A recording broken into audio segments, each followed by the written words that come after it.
Hi all, അസ്സലാമു അലൈക്കും. Welcome back to Silna's kitchen. ഇന്നത്തെ റെസിപ്പി നല്ല ഒരു വെറൈറ്റി ടേസ്റ്റി ആയിട്ടുള്ള അടിപൊളി ഈവനിങ് സ്നാക്സിൻ്റെ റെസിപ്പിയാണ്. അവലും പഴവും വെച്ചിട്ടാണ് ഇത് തയ്യാറാക്കി എടുത്തിട്ടുള്ളത്. കുട്ടികൾക്കും വലിയവർക്കൊക്കെ ഒരുപാട് ഇഷ്ടമാവും. എത്ര കഴിച്ചാലും മതി വരില്ല. അപ്പോൾ ഇതെങ്ങനെയാണ് തയ്യാറാക്കുന്നതെന്ന് അറിയാനായിട്ട് വീഡിയോ സ്കിപ്പ് ചെയ്യാതെ മുഴുവനായിട്ടൊന്ന് കണ്ടു നോക്കണേ.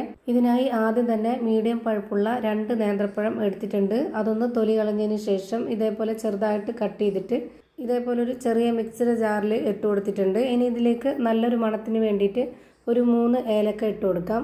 ഇനി ഇതൊരു നല്ല മധുരത്തിൻ്റെ പലഹാരം ആയതുകൊണ്ട് തന്നെ ഇതിലേക്ക് 1/2 കപ്പ് അളവിൽ പഞ്ചസാര ഇട്ട് കൊടുക്കുന്നുണ്ട്. ഇതിൻ്റെ മധുരത്തിനെ ഒന്ന് ബാലൻസ് ചെയ്യാനായിട്ട് ഒരു നുള്ള് ഉപ്പും കൂടെ ഇട്ട് കൊടുക്കാം.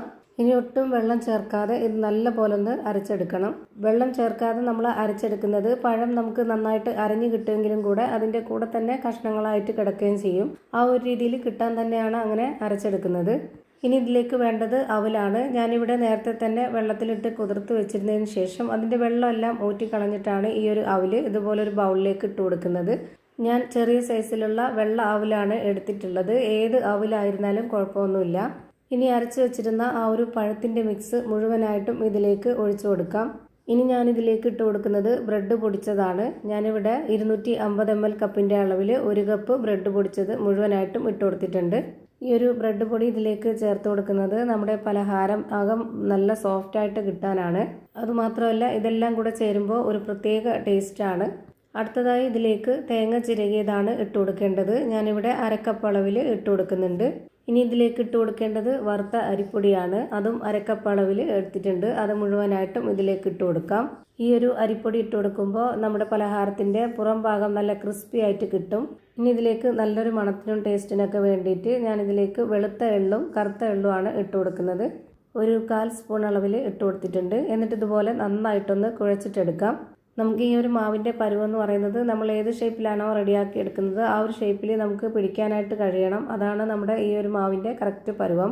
ഇപ്പോൾ ഞാനിതാ ഈ ഒരു മാവ് ഇതുപോലെ കുറച്ച് ടൈറ്റായിട്ട് ഈ ഒരു പരുവത്തിലാണ് കുഴച്ചെടുത്തിട്ടുള്ളത്. ഇനി നമ്മുടെ കയ്യിൽ കുറച്ച് ഓയിൽ സ്പ്രെഡാക്കിയതിന് ശേഷമോ അല്ലെങ്കിൽ വെള്ളത്തിലൊന്ന് കൈ തൊട്ടെടുത്തതിന് ശേഷമോ ഇതിൽ നിന്ന് കുറച്ച് മാവ് എടുത്തിട്ട് ഇതുപോലെ ബോൾ ഷേപ്പിലാക്കിയിട്ട് ഒന്ന് പ്രസ് ചെയ്ത് കൊടുക്കുക. എന്നിട്ട് വിരൽ വെച്ചിട്ട് ഒരു ഹോൾ ഇട്ട് കൊടുക്കുന്നുണ്ട്. നിങ്ങൾക്ക് ഏത് ഷേപ്പിലാണോ ചെയ്യേണ്ടത് ആ ഒരു ഷേപ്പിൽ റെഡിയാക്കി എടുക്കുക. ഞാനിപ്പോൾ ഈ ഒരു ഷേപ്പിലാണ് എല്ലാം റെഡിയാക്കി എടുക്കുന്നത്.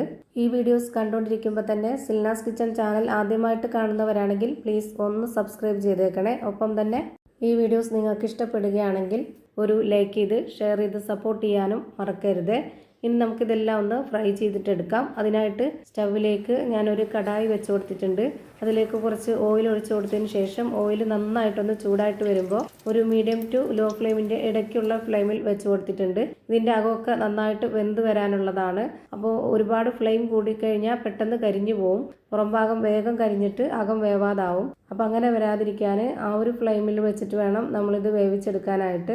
അതുപോലെ ഇട്ട് കൊടുത്ത ഉടനെ തന്നെ നമ്മൾ പെട്ടെന്നൊന്ന് ഇളക്കി ഇട്ട് കൊടുക്കണം. അല്ലാന്നുണ്ടെങ്കിൽ അടിക്ക് പിടിക്കും. ഞാനിപ്പോൾ ഇവിടെ തിരിച്ചും മറിച്ചൊക്കെ ഇട്ട് കൊടുത്ത് നന്നായിട്ട് വേവിച്ചെടുത്തിട്ടുണ്ട്. ഇനി നമുക്കിത് എണ്ണയിൽ നിന്ന് കോരി മാറ്റാം. ഒട്ടും എണ്ണ കുടിക്കാത്ത നല്ല ടേസ്റ്റി ആയിട്ടുള്ള നല്ലൊരു വെറൈറ്റി പലഹാരത്തിൻ്റെ റെസിപ്പിയാണ്. എന്തായാലും ഒന്ന് ട്രൈ ചെയ്ത് നോക്കണം. എല്ലാവർക്കും ഇഷ്ടാവുകയും ചെയ്യും. അതുപോലെ തന്നെ നോമ്പ് ടൈമിലും അല്ലാത്തപ്പോഴൊക്കെ ട്രൈ ചെയ്യാൻ പറ്റിയിട്ടുള്ള ഒരു അടിപൊളി ഐറ്റമാണ്.